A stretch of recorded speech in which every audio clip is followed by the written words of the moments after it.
in Islam and inauthentic spirituality which has no place in Islam.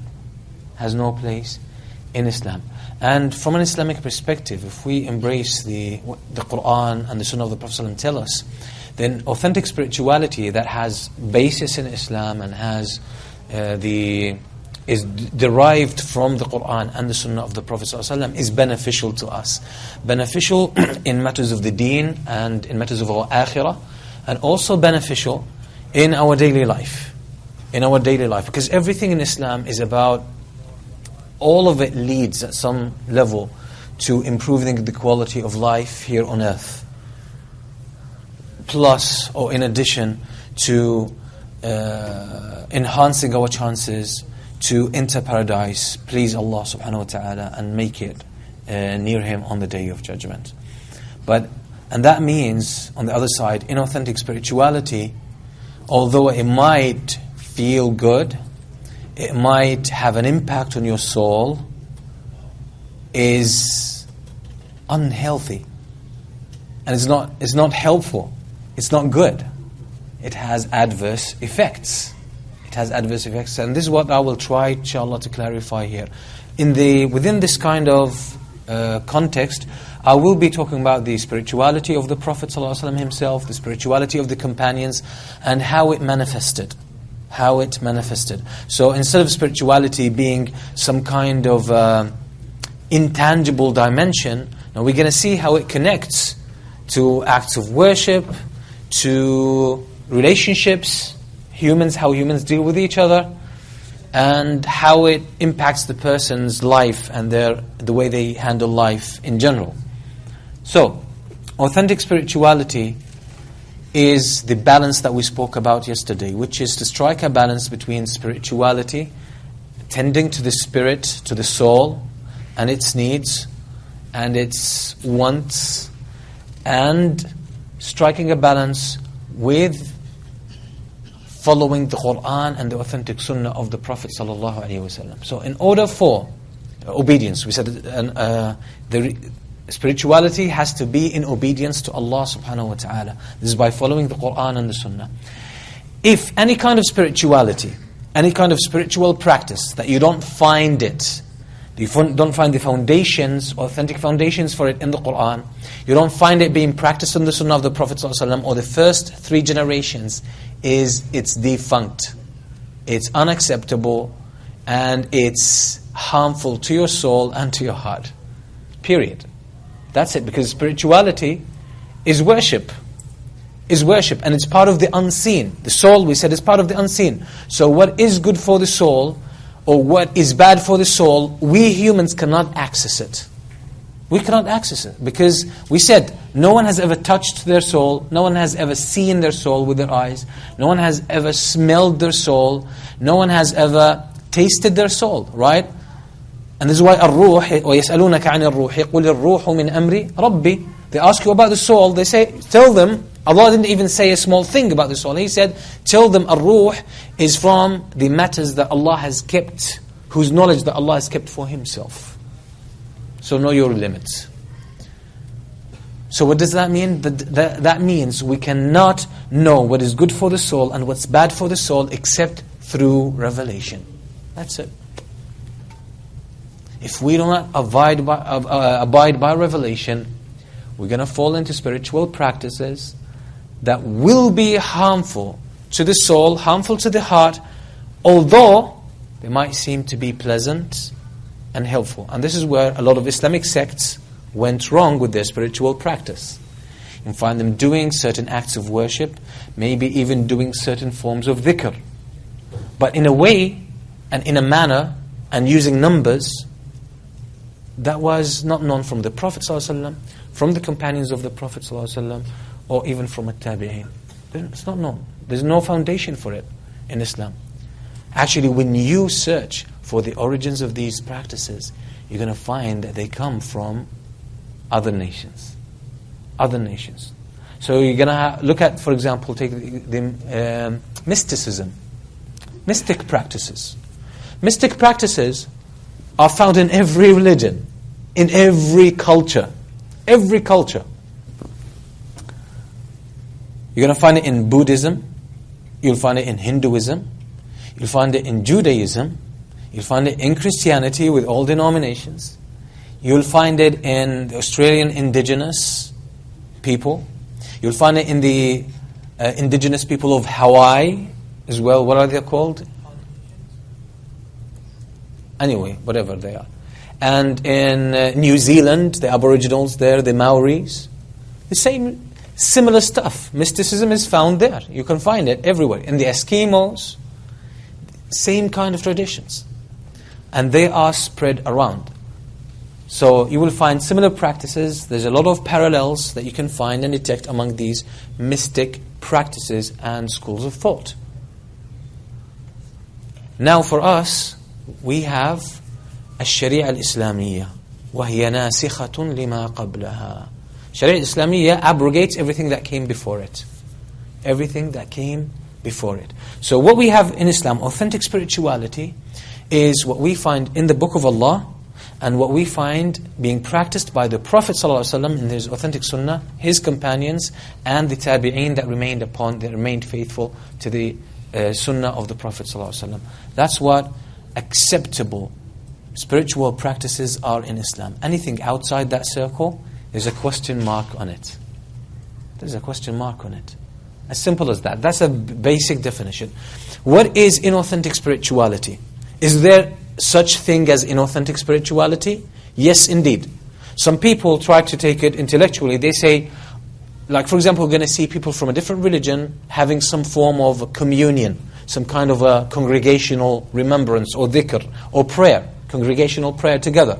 They're singing and they are experiencing some kind of, a thrilling kind of feeling high, and, getting into this kind of state of feeling pleasant and feeling spiritual. So somebody intellectually might say, oh, this is fake, they're faking it. No, they're not faking it. They are having a spiritual experience. And that's true. They are having a spiritual experience. But the question is this spiritual experience authentic or not? Is it helpful? Is it beneficial to the soul and the heart, or is it harmful? That's the question. Does it bring the person closer to Allah? Does it cause spiritual growth? Or does it cause spiritual impairment? That's what we ask about. That's the most important question. Not everything spiritual is good.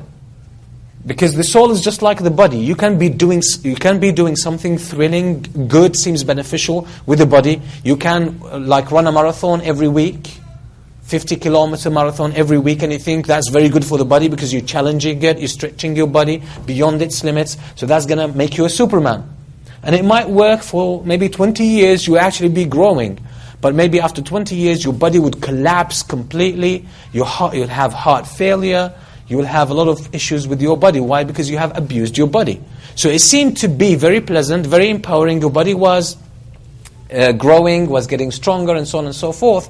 But because you have not obeyed the principles, the authentic principles, as to how you should treat your body and how much you should challenge it, then it ended to be detrimental to your body. The same thing with the soul. You might have a spiritual experience. Some people do meditation. Some people do some kind of congregational dhikr in a way that was never reported from the Prophet ﷺ or his companions. So they experience pleasant things. And it starts beautiful and so on and so forth. And maybe you'll find even difficulty showing these people what's wrong with this, because they say it feels good. I feel closer to Allah. I enjoy it. And I feel myself growing spiritually. Yes, but on the long run, what's going to happen? A lot of these people, they end up, abusing religion. They end up abusing religion. So, why? Because who knows? Since the soul is part of the unseen world, who knows what's good for it and what's bad for it? Allah subhanahu wa ta'ala. So we have to abide by the revelation. Now let's take a look into the inauthentic spirituality. First, let's start outside of Islam. You have a lot of spiritual practices. To name a few, you have spiritual practices in Christianity, in Judaism, Hinduism, Buddhism, Taoism, and the different indigenous cultures. In Africa, you have a lot of spiritual practices. Where did these spiritual practices come from? There's a lot in common among them. Where do you think those come from? Are they a human invention? Are they totally a human invention? What do you think? Opinions. Let's take opinions. Nothing right or wrong. I mean, we can comment on it and clarify it. Do you think these are all a human invention? They came up with something like this? By the way, okay, I'll leave this towards the end. There's a special spiritual practice that is ancient, and now it's coming up to the surface these recent years. Is it possible that there might be some remnants of some practice of prophets that were sent before within some of these practices, perhaps? I'm just wondering. Okay, so these were remains of, you mean, of revelation. These are remnants of revelation. Some of it is remnants of revelation. Okay. Is there another opinion? Where do you think these spiritual practices came from? From the jinn. Okay. That's another possible way. From jinn. They were taught from jinn. What else? Satanic influence. Satanic influence. It could be. Let's link it to the jinn more, but it could be satanic influence, yes? A manly made. A manly made. Do you think all of these, like everything in these spiritual practices and the tenets behind them, beliefs behind them, are actually completely man-made?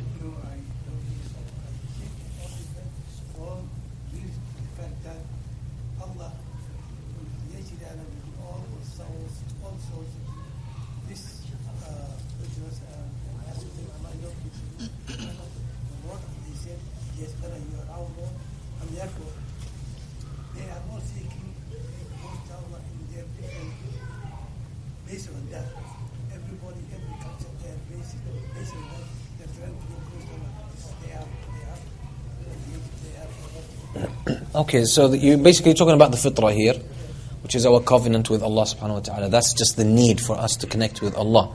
But does that explain the existence of these detailed spiritual systems? Okay, so it's based on this, then it's corrupted, yes. For example, like in Judaism, maybe when it first came up with the prophets, maybe then it was correct, but then later generations started to pollute or change and alter these practices. Okay. So first it came through prophets, probably, and then it got distorted, changed, and so on and so forth. Okay, so we don't have any scientific facts about this, any historical research specifically about this. But looking at these different traditions, at some stage I looked into Taoism, Buddhism, some Eastern philosophies as well, a little bit in Hinduism, and some of the mystic traditions. And my personal conclusion is that a lot of this stuff came from revelation, but it was changed, it was distorted, it was mixed up with a lot of philosophy, a lot of misinterpretation, a lot of twisting, and so on and so forth. So you will find a lot of powerful principles there, that sometimes you'll hear some of those speakers and those traditions, they will be talking about one aspect. For example, they talk about, just one example, they talk about trusting, and they mention trusting the universe. They say trust that there's a universal mind that runs everything, and once you put your trust in it, it will help you. I mean, that's pretty much what we talk about tawakkul, but we link it to Allah subhanahu wa ta'ala. But these people have a different perception of God, what they call God. Okay? So, there is no doubt, there are profound words and profound statements. Like even, for example, I was reading, what's his name? This Chinese guy. I think he lived... No, it's Lao Tzu. Lao Tzu wrote the book, which is the Tao. This is where Taoism comes from. Taoism is a philosophy. It's not a religion. It's a philosophy that came from Lao Tzu. So Lao Tzu, I think he lived 5,000 years ago. So he himself wrote this book. These are the summary of his teachings in this book. Reading in this book, you can find a lot of principles that are divine principles. No way a human being can come up with these ideas. Impossible. But they are mixed with a lot of shirk, they are mixed a lot of with misunderstanding, a lot of false notions about Allah subhanahu wa ta'ala, and a lot of wrong practices. So looking at all of these things, my personal conclusion, and I think there's a lot of evidence to support it, because all of these seem to be, pointing towards one direction. And Allah subhanahu wa ta'ala says in the Quran, وَإِن مِّنْ أُمَّةٍ إِلَّا خَلَى فِيهَا نَذِيرٌ.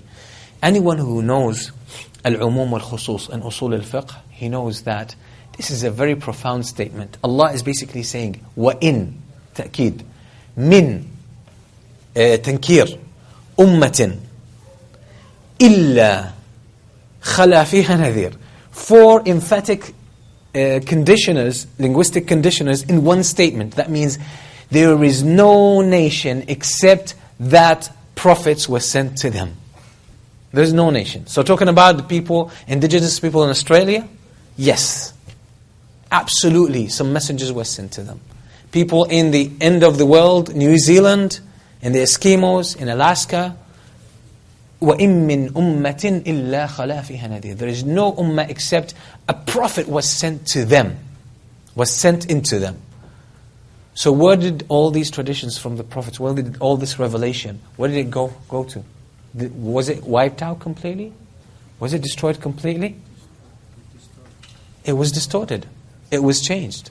So this is why Shaykh al-Islam Ibn Taymiyyah says a very profound statement. He says this is how we deal with sects within Islam that have went astray and with non-Muslims. He says, كُلٌّ مَعَهُ حَقٌّ وَبَاطِلٌ. كُلٌّ مَعَهُ حَقٌّ وَبَاطِلٌ. فَنُوَافِقُهُ عَلَى مَا مَعَهُ مِنْ حَقٍّ وَنُخَالِفُهُ عَلَى وَنُعَادِيهِ عَلى مَا مَعَهُ مِنْ بَاطِلٍ. That's the general approach of Shaykh al-Islam Ibn Taymiyyah in dealing with deviant sects and dealing with other religions. So he said, with each one of them, there is truth and there is falsehood. And he says, there is no one in this universe who combines all of evil together, not even shaitan. No one has all falsehood together. He got everything wrong. And there is no one who combines everything, as a person, who combines everything that is true. Except for the Muslim ummah. In its totality, it has the truth within it. So you miss it, I miss it, someone else has it. So it will never be non-existent among the ummah, the truth. So Shaykh al-Islam Ibn Taymiyyah, then he says, so we agree with them, and we commend them on the truth that they have, and we disagree with them and have dissension and enmity with them based on the falsehood that they have. That's our approach. It's a differentiated approach. It's not, everything you have is wrong. And this is why, for example, when we talk to people from any other religion, from Christianity, it's all distorted. That's not the way to deal with it. That's not how Shaykh al-Islam Taymiyyah, when he talked about, when he had arguments with the Christians, and he had debates against the Christians, he actually pointed out certain things among Christianity, or within Christianity, that are actually truthful. Why? Because these are remains of revelation. You cannot deny them. And you cannot go against them. You cannot go against the truth, regardless of who it comes from. Do the Christians have some truth within what they say? They have. This is what remains from Isa ibn Maryam, alayhi salam. Do we Muslims reject everything? No, we don't reject everything. We take a differentiated approach. The truth that they have, we accept it. But the falsehood that they have, we reject it. It's not a blank statement. It's not black or white. We take this differentiated approach. So looking at these people, and I'm going to use this point, inshallah, if we live until tomorrow, to talk about what Islam has to offer, what Islamic spirituality has to offer in today's world. And I personally believe that Islamic spirituality offers us a few ways to deal with these challenging circumstances where Muslims are being targeted in the media and socially, and the Islamophobia or anti-Muslim spirit is actually growing and spreading and becoming more apparent. So I think Islamic spirituality has a very powerful way to handle this kind of wave. Very powerful way. So it could offer profound solutions. So when we look at these people or these traditions, we look at them, we say, okay, when they talk about tawakkul in that sense, this kind of trusting is what we have in tawakkul. That's true. But directing this trusting to what they call the universal mind, what they call, or Mother Nature, or this God that is in everything, we say that's false. What does this do? This builds bridges between us and other people, number one. And number two, it shows that we have our distinct spirituality and our principles that we're not willing to compromise on. Inshallah, tomorrow when I talk about this will show you how this will open windows of connection. And this will open ways for people to see Islam. Because what we have been doing recently in the last 200 years, we have been practicing Islam and offering Islam in a highly technical way. Highly technical way. And the Halaqa of Friday, not yesterday, but the week before, I quoted from Imam Ibn al-Jawzi, rahimahullah ta'ala, what he said about how being immersed in the sciences of Islam, the study, he specifically mentioned the study of fiqh and the study of hadith. He says this does not help your heart unless you mix with it what he calls muraqqiqatul qulub, the spiritual stuff, the spiritual discourse that we have within Islam.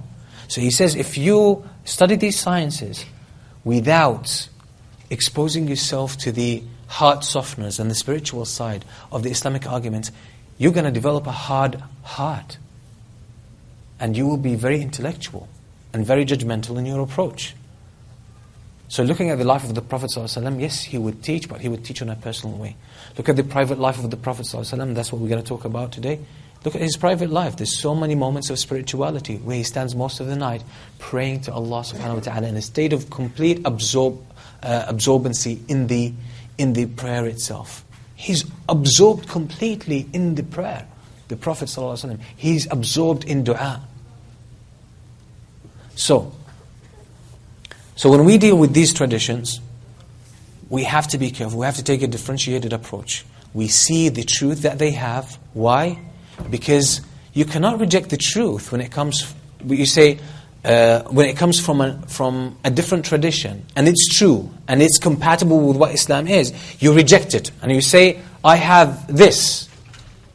Okay, you offer something that you have rejected. You have just rejected. It's a matter of consistency as well. So you cannot reject the concept of tawakkul when it comes from a non-Muslim. Okay, and then say, okay, and then Islam offers this, which is tawakkul. One thing that I'm going to share with you, although it's going to be controversial, and it's going to be challenging to some people. A lot of Muslim speakers and debaters used to challenge Christians and judge them when they said, you will see it when you believe it, right? They say you have to believe first, then you will see it, right? Some Christians, like born-again Christians, they will tell you, you have to believe in Jesus, then He will appear to you. Now this statement has falsehood and has truth in it. The truth is, when you believe in something, you'll actually start seeing it. When you believe in something, you will start seeing it. When you change your beliefs, your perception will change. And this is a fact, by the way. This is known everywhere. If you live in denial to something, your mind will cancel it without you being aware of it. Unconsciously, your mind will cancel it. Will cancel it completely. But once you believe in it, you'll start noticing it. So for us, we don't perceive reality as it is. This is something very well known, it's been documented, it's been experimented, and if you pay attention to your personal conduct, you're going to see it. I'm going to give you a very simple example. If you develop at one moment an interest to buy a car, I want to buy a car. Let's say, I want to buy a Nissan Rogue. I developed an interest in this car. I never had an interest in it, but someone told me it's a very good car, so I put my mind on Nissan Rogue, I want to buy it. So you Google it or you go Kijiji and you check these cars on offer, on sale. You look at Nissan Rogue, you look at different colors, what's the interior looks like, what's the engine, how is the engine, how is the maintenance, is there parts available in the market, and so on and so forth. So you look at all the aspects of the car. Now walk down the street, Shepherd Road East, Shepherd Avenue East. Walk down the street. All of a sudden you're going to see Nissan Rogue everywhere. I've never seen it before. Like the whole of Toronto is driving Nissan Rogue. Then you walk back home And you look outside, your neighbor has Nissan Rogue. Why when I developed an interest in Nissan Rogue, now my neighbor has it? Why? Well, it's always been there, but you've never seen it. You develop an interest in some pair of shoes or some kind of shirt or pants. The moment you put your mind on them, you'll start noticing them everywhere. You say, how come? And if, like this happened to me a lot. At some stages I developed interest in certain subjects to study. So I wanted to study this, wanted to study that. Every time I developed an interest, for example, in some science or some kind of discipline, as soon as I start reading in it, all of a sudden, it starts appearing everywhere. Oh, this person has studied this. How come? I thought I was the only person thinking of this. Why, once you develop an interest in something, it starts popping up everywhere? That seems spooky, right? It freaks you out. Why, when I develop an interest in something, all of a sudden it starts popping up wherever I go? People, my cousin is studying this. How come? I thought no one in my country even heard of this study. But now all of a sudden, the closest people to me have it. Why? Because once you put your awareness on something, your mind, your perception will start searching for it. You'll start seeing it. So, when you don't want to see something, your mind is going to cancel it and you won't be aware of it. You won't be aware of it. Now, why do I say this? I say this because, again, the statement that some Muslim preachers used to use against Christians is, okay, you will see the truth once you believe in it. You have to believe first, and then once you believe, you're going to see it. Yes, if you believe in anything, you'll start seeing it, by the way. Even if it's not there. Even if it's not there. If you think the world is a bad place, convince yourself the world is or let's say someone betrays you, someone treats you bad, okay, and they abuse your trust, they take advantage of you, you become hurt, traumatized, and it injures your heart. What are you going to do? You'll develop this kind of defensiveness. So you're going to say the world is a vicious place, everyone is against you, everyone is plotting against you.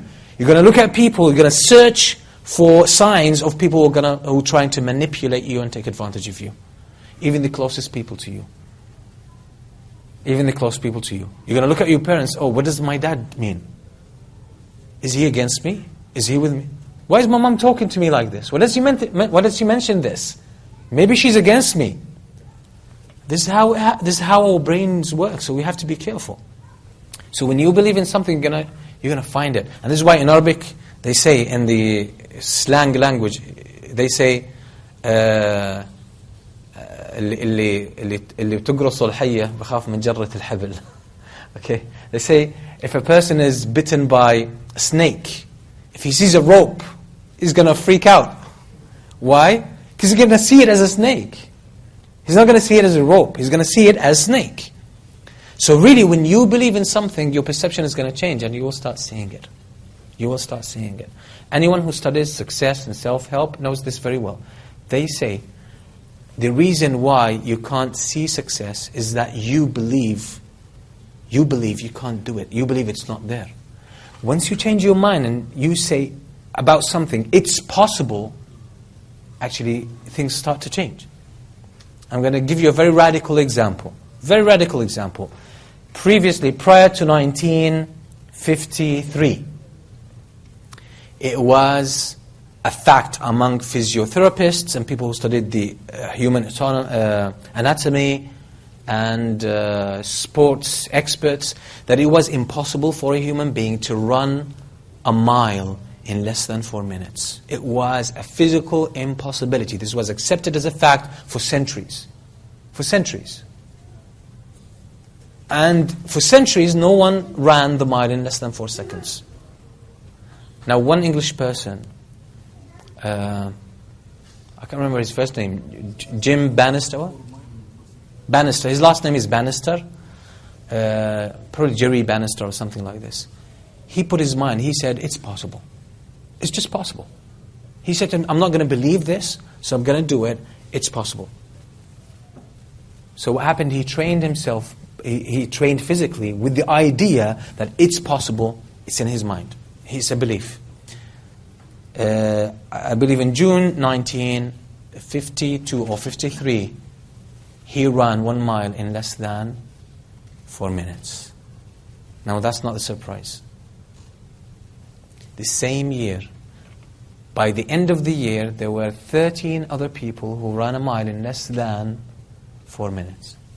What happened? Why all of a sudden it was possible? When one person broke that belief physically, all of a sudden other people could do it. When the belief changed, things changed. Actually, I believe Henry Ford said, he who says he can and he who says he can't, they're both usually right. Actually, there's a more profound statement from Ali ibn Abi Talib, radiyallahu anhu. He was asked, كيف كنت تغلب الفرسان? How did you beat these strongest warriors, fighters? And he was still young. He says, أقدر في نفسي أني قاتله. فيقدر في نفسه أني قاتله فيكون عونا لي على نفسه. That's profound. He says, I put an idea in my heart, in my chest, that I'm going to kill him. I'm going to beat him. So with that strength, he feels that from me, so he also feels I'm going to beat him. So he becomes an aid or a helper to me against his own self. That's Ali ibn Abi Talib, radiyallahu anhu. So that shows that we don't see reality as it is. It's biased. Your past experiences, your beliefs, your denials, your expectations, they all form or shape your perception. So when we tell, for example, again, back to the debate issue. So when sometimes we said to some Christians, okay, that's a completely faulty thing. Completely faulty thing. Believe and then you will see. Believe and you will see. Okay? We say no. The concept in principle is correct because that's how humans behave. This is how they perceive things. But to say that about Jesus and Him being God, that's false. So you have truth here, but you have falsehood here. So we're going to split them and we're going to call a spade a spade. You know why? Because Al-Hasan al-Basri, a person came to him and he said to him, like you told us that if you give for the sake of Allah, trusting in Allah subhanahu wa ta'ala, or if you give for the sake of Allah, Allah is going to give you back. But I've been giving for so long and I'm not getting back. He said, yes. He said, yes, that's right. He said, لأنك تعطي لأنك تنفق اختبارا وأنا أنفق ثقة. Hasan al-Basri said, you spend and you lose money. I spend and I get back money back from Allah. Because when you spend, you're testing Allah out. Is He going to give me the money back? And that's what you're going to get. But I spend thiqatan. When I spend in trust of Allah subhanahu wa ta'ala. So when you believe in it, it's going to come back. When you doubt it, because you're testing Allah out, you want to see, does He fulfill it or not? That's what you get. And that's exactly what Allah subhanahu wa ta'ala says in Hadith al-Qudusi that's reported by Sahih al-Bukhari. أَنَا عِنْدَ ظَنِّ عَبْدِي بِي فَلْيَظُنَّ عَبْدِي بِي مَا شَاءَ. I am to my servant as he thinks of me, as he believes about me. What do you believe about Allah? You're going to test Allah out. You're not sure if Allah is going to give you back. If you spend for the sake of Allah, that your money is going to come back. You're not sure. You want to see. Okay, you want Allah to prove that to you. That's what you're going to get. Doubt again. But if you spend in trust, so you have to believe in it to see it. That's what Hasan al-Basri is saying.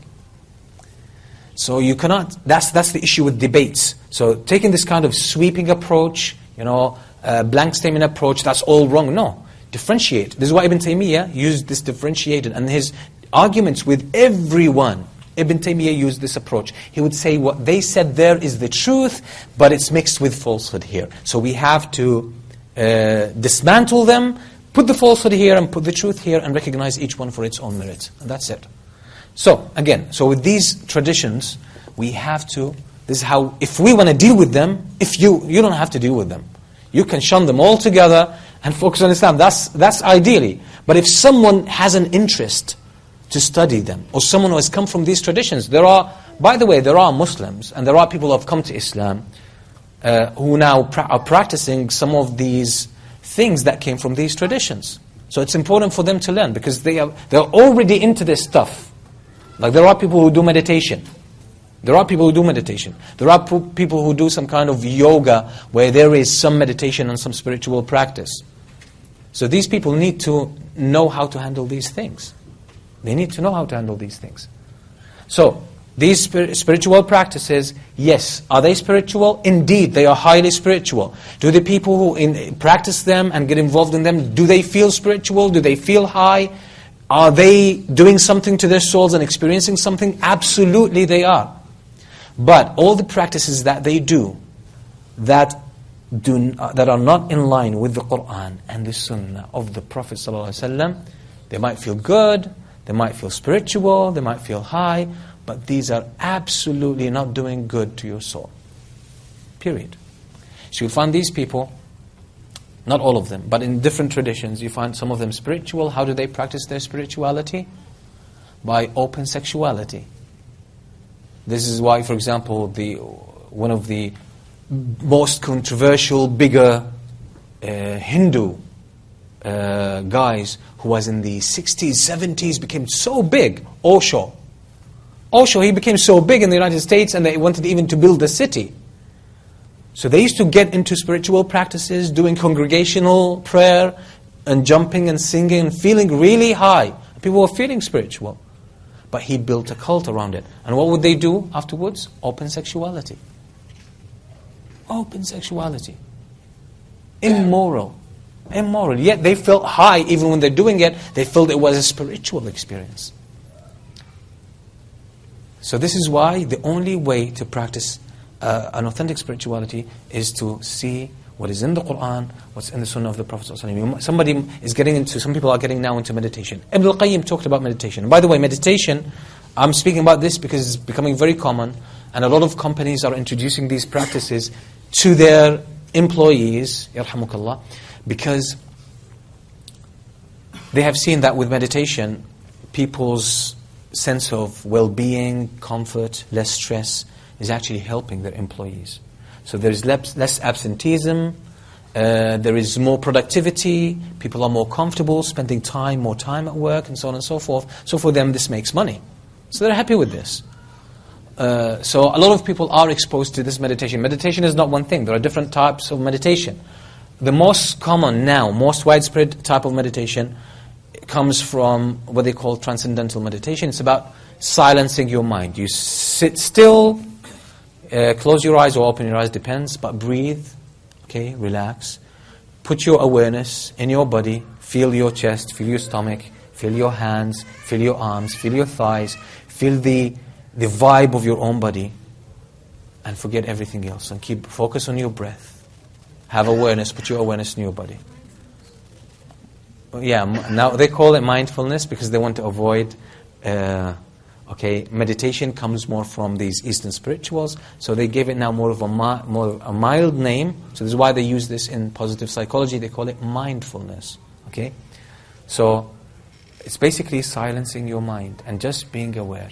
Don't think, don't judge, don't engage in any thought. This is not a new practice. This was known among some Sufi sects in the past, mystic practices. So Ibn al-Qayyim talks about this in Madarij al-Salikin, and he says, there are people who silence their minds and sit still. Think of nothing. Do nothing. He says, what does this benefit a person? He says, the mind, if you silence it, there's no benefit in it. But the point is to engage your mind with profound thoughts about Allah and about the last day. He says that's the only form of dhikr and tafakkur that is beneficial. So in Islam, there is no this kind of what they call silencing your mind and mindfulness. Okay? But there are other types of meditation that they call it guided meditation with mantras. So you recite a mantra. Okay? Some of these are names of jinn. Some of them are names of saints from different traditions. Some of these are just positive words, like, I'm happy, I'm happy, I'm happy, I'm happy, I'm happy, I'm happy, I'm happy, I'm happy, I'm happy. You just think like that, you keep repeating this for 20 minutes, 30 minutes, 2 hours, just keeping calm and saying this, okay? Still, I mean, they might have some psychological effects, but at the end of the day, you are messing around with your soul, and you're playing a dangerous game. So alhamdulillah, in Islam we are given a completely different alternative. And this will take us to... So you'll find this in Buddhism, Hinduism, all these traditional practices, indigenous, old nations. A lot of these have been practiced and so on and so forth. So they do this for healing and so on and so forth. And it might have an impact, because the soul has an impact on the body and on the mind. But the most important thing we said, it might bring you some initial benefit, but who knows what's the long-term impact it's going to have on your soul. You don't know, because you are messing around with part of the unseen world and you have no clue. I mean, as I said, you can abuse your body and seemingly you're getting so many benefits, but you are in the process destroying your body. The same thing with the soul. You don't know what's happening because you don't have access to it. You don't have access to it. So what is authentic spirituality? That's the spirituality of the Prophet ﷺ and his companions. The spirituality of the Prophet ﷺ and his companions was...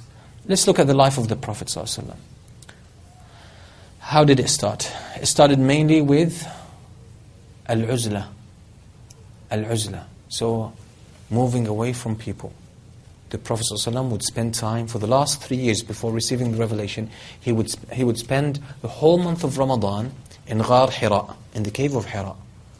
Most of the time for the month by himself, but he would go back home, get some food and some stuff to keep him alive.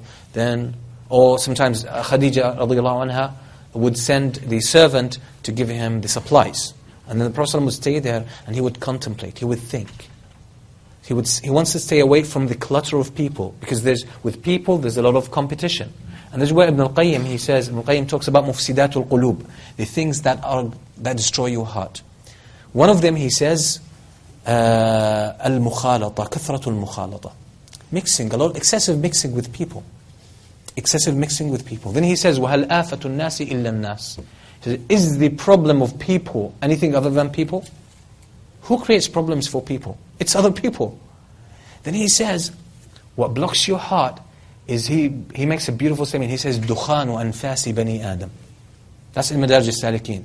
He says, دُخَانُ أَنفَاسِ بَنِي آدَمْ. What is that? He says, the smoke of people, the smoke of their breath that has illness in the heart, hatred, envy, jealousy, negativity. He says, this smoke that comes out of their breath, that comes from their heart, is going to poison your heart. So this is why he says, a Muslim should only deal with other people when there is a benefit in matters of religion or matters of dunya. So he says, dealing with people should not be excessive, should not be of a luxury, a matter of luxury. So you deal with people when you need to. I'm not saying necessary. Necessary is an extreme case. But for haja, when there's a need, there's a human need. You need to deal with people. You need to do transactions. You need to come to the masjid and pray. You need to attend classes. You need to go and buy groceries. You need to go to work. You're feeling bad. You need someone to vent to and confide in. So you find this kind of person. That's a need. So but don't say, okay, there are people who can't sit with themselves. They can't spend 5 minutes by themselves. They're afraid. They're scared to sit by themselves. So as soon as they have 5 minutes by themselves, they panic. They start texting friends, calling up friends. Do you have 5 minutes? Let's go to Timmy's. Let's go get some coffee. Let's go to the Bluffs and so on and so forth, right? Let's go and have a walk. Let's go to Montreal. Do anything, right? But once they are by themselves, they freak out. Why? They can't face this emptiness, this vacuum inside. Whereas this vacuum, that's where you can find your connection to Allah subhanahu wa ta'ala. So excessive mixing with people is going to kill this. So the Prophet ﷺ at the beginning, because people have influence in you, people are going to poison your mind. This is good, this is bad, this is not good, you should do this, you shouldn't do that. Why did you do this? People make you feel guilty. People will judge you. People will have expectations. People will give you looks that will weigh you down. That's how people deal with others. So they get your mind clogged up with so much negativity and so much fear and so much frustration and so much stress that you're stressed out. You don't have any space or any peace to focus on your heart. So you're stressed out. So you need to calm this mind. By doing what? Having moments in seclusion. Having moments in seclusion. The Prophet ﷺ would still do this even after revelation, but he would mainly do this in qiyam al-layl, being with Allah. Because seclusion is not about you being by yourself. There's a difference between loneliness. Some people, when they are by themselves, they feel lonely. Loneliness shows there's a sick heart. There's an empty heart. But what Muslims, or what someone who's grown spiritually as a Muslim, they appreciate aloneness, not loneliness. Aloneness, they are full. Why? Because you are with Allah. You're connected to Allah. You're aware of Allah. So you want to spend time with Allah. A lot of the people who wrote about the biography of Ibn Taymiyyah, rahimahullah ta'ala, they said he would often go to the desert. Run to the desert, to the east of Damascus. Run to the desert. Why? Sometimes for 2-3 days. He wants to be by himself. He says, I'm tired. I'm tired. I want to focus on Allah. I want to have time by myself with Allah subhanahu wa ta'ala. So he gets out of it. This is why when he was put in the prison, he said, Wallahi, I've been waiting for this for so long. He says, I want time. Like people not leaving me alone. People are having demands on him. Again, Ibn Taymiyyah, every day on a daily basis, he would have roughly, in our estimation today, right from Fajr, from the moment of Fajr, and he would take 2 to 3 hours every day sitting by himself. He would not talk to no one. And he called this is my breakfast. هذه غدوتي. This is my breakfast. What would he do? He would sit down, he would shut out his senses completely, shut them down, shut the world out, and do what? Recite Surah Al-Fatiha, do the morning dhikr, and that's it. Just him and Allah. That's him and Allah. And that's the advice Ibn al-Qayyim says. Ibn al-Qayyim, when he says you need to spend time by yourself and not mix so much with people, but he says if you have to spend time with people and you don't want to be with them, if you can turn this conversation into something about Allah or something beneficial, do. But if you can't, which happens, he says you need to فَسُلَّ رُوحَكَ مِنْ بَيْنِهِمْ فَتَكُونُ حَاضِرًا غَائِبًا. He says take your soul out of them.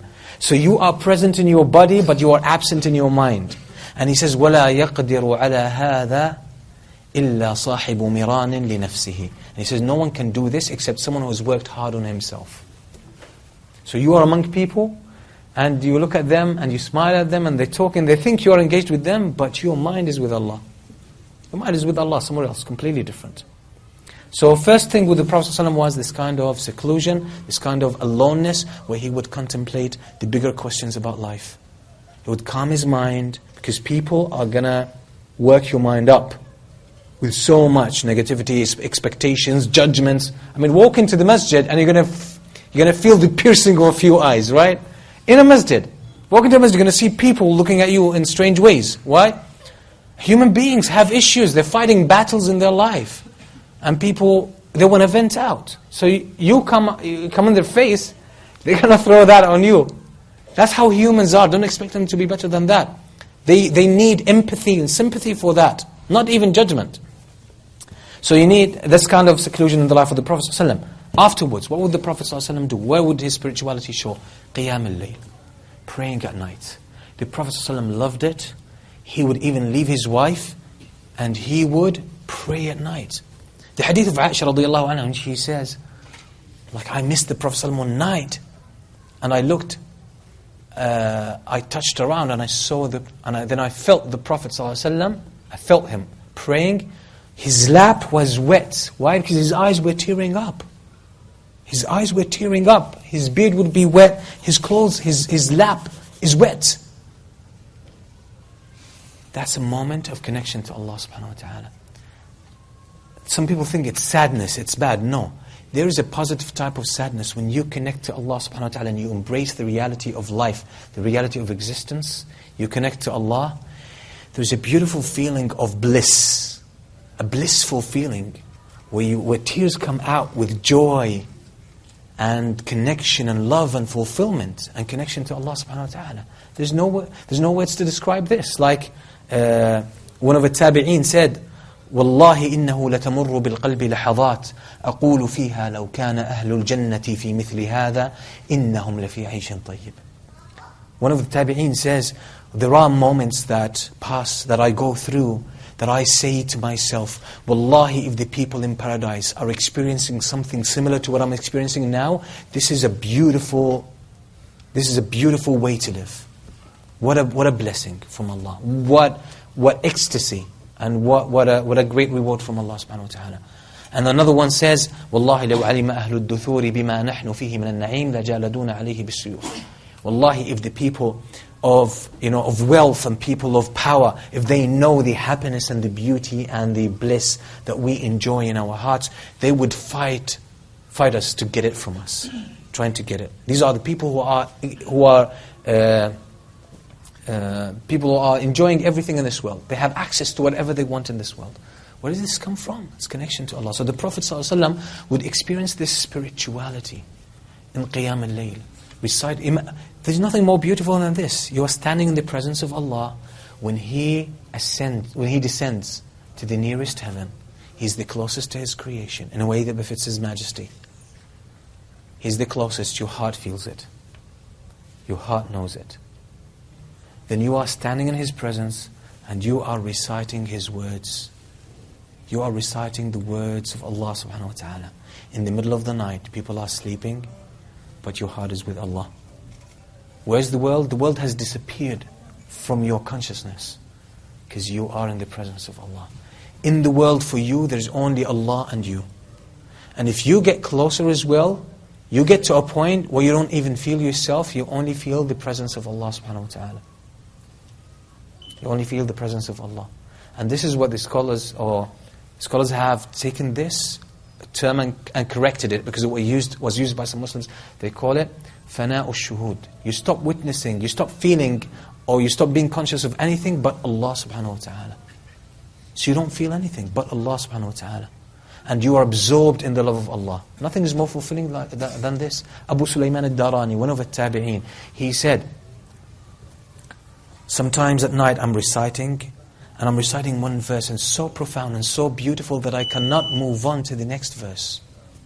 I keep repeating it, and it shows me, and new meanings unfold to my heart, and I enjoy them more and more and more and more. And he says, for 4 days I'm stuck with the same verse.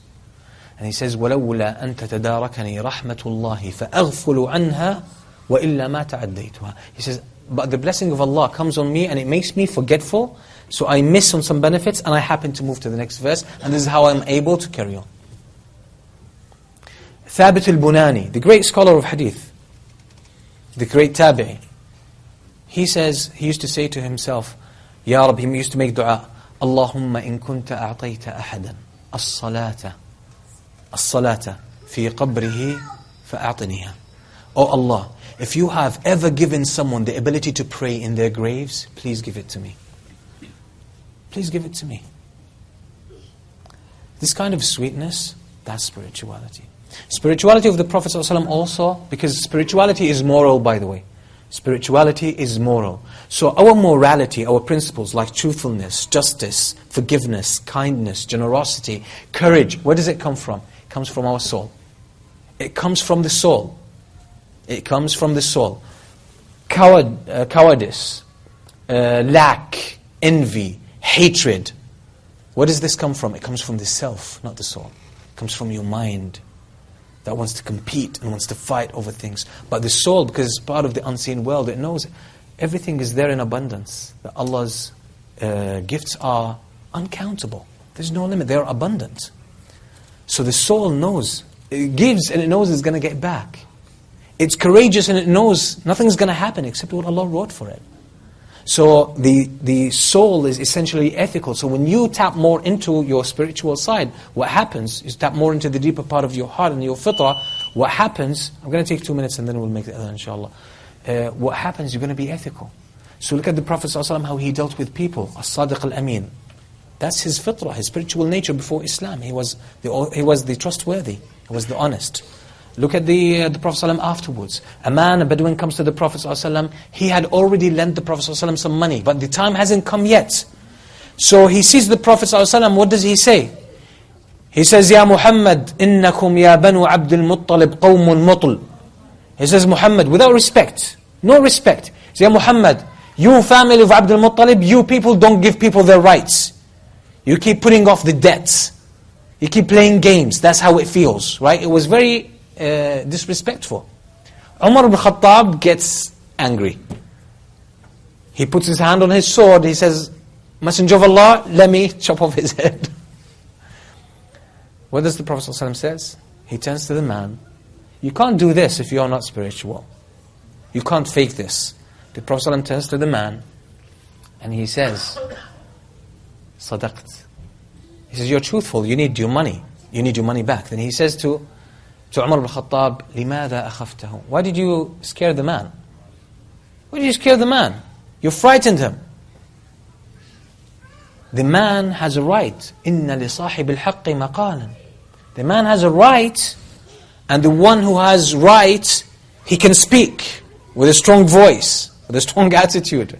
So, إِنَّ لِصَاحِبِ الْحَقِّ مَقَالًا. The Prophet ﷺ said to Umar ibn Khattab, give him, okay, that's from the property of the Prophet ﷺ, give him the money that I owe him, and give him on top of this some compensation from my own money. Give him some compensation because you frightened him. You can't do this unless you are spiritual. So the spirituality of the Prophet ﷺ was visible and apparent in his dealings with people. This is why spirituality is practical. It's not impractical. It was practical. So the spirituality of the Prophet ﷺ showed in all of these aspects of his life. So he was kind with people. He was accommodating. The Bedouins came and asked him very aggressive, harsh questions. Yet the Prophet ﷺ was very patient. And he answered them with a loving, fatherly demeanor towards them. And then the Prophet ﷺ, this, weighed him down. This is why Aisha radiallahu anha, when she was asked about the Prophet ﷺ, because the Prophet ﷺ died 63, but 63 was still considered to be young. The Prophet ﷺ had only a few white hairs. That's it. And he was physically strong. So they said, why did the Prophet ﷺ die at this age? Why he became so weak? She said, حَطَمَهُ النَّاسِ. People destroyed him. People destroyed him. People had expectations, dealing with different types of people from here and there. People speaking with different languages, different demands. And people are nice, people are demanding, people are aggressive. Some Muslims, some non-Muslims, wars and helping the poor and the needy and so on and so much to deal with. She said, حَطَمَهُ النَّاسِ. People destroyed him. That's why he became so ill. He became weak. But obviously that's the will of Allah subhanahu wa ta'ala. So the Prophet ﷺ never showed impatience. Where does this come from? This level of patience comes from your soul. You have to be strongly spiritual to be there. Now inshallah tomorrow in my talk I will talk about how to develop oneself spiritually in an authentic way, and how spirituality or what Islamic spirituality can offer the world today at our times. Jazakumullah khairan. Sallallahu alayhi wa sallam ala nabiyyina Muhammad wa alihi wa sahbihi wa sallam. Inshallah Shaykh Abdul Mun'im will be speaking after Maghrib.